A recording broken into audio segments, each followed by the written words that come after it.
കാണാൻ ഭംഗിയുള്ള ഒരു മുഖവും ആകാരഭംഗിയും അതിലുപരി നന്നായി ഹാസ്യം അവതരിപ്പിക്കാൻ കെൽപ്പുണ്ടായിട്ടും നവാസ് എന്തുകൊണ്ട് മുൻനിര താരമായില്ല എന്ന ചോദ്യത്തിന് ഒരൊറ്റ ഉത്തരം മാത്രമേ ഉള്ളൂ.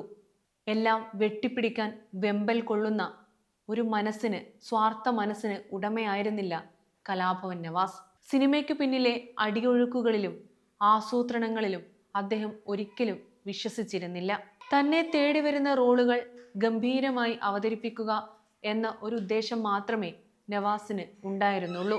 നവാസ് കെയുടെ സഹോദരൻ നിസാം അദ്ദേഹത്തിൻ്റെ അനുസ്മരണ പരിപാടിയിൽ പറഞ്ഞത്, എൻ്റെ സഹോദരനും ബാപ്പയും ഒക്കെയായിരുന്നു നവാസ് ക എന്നാണ്. പക്ഷേ അദ്ദേഹത്തെ മലയാള സിനിമയിൽ നിന്നും തഴയപ്പെട്ടോ എന്നൊരു ചോദ്യവും അദ്ദേഹം ഉയർത്തിയിരുന്നു.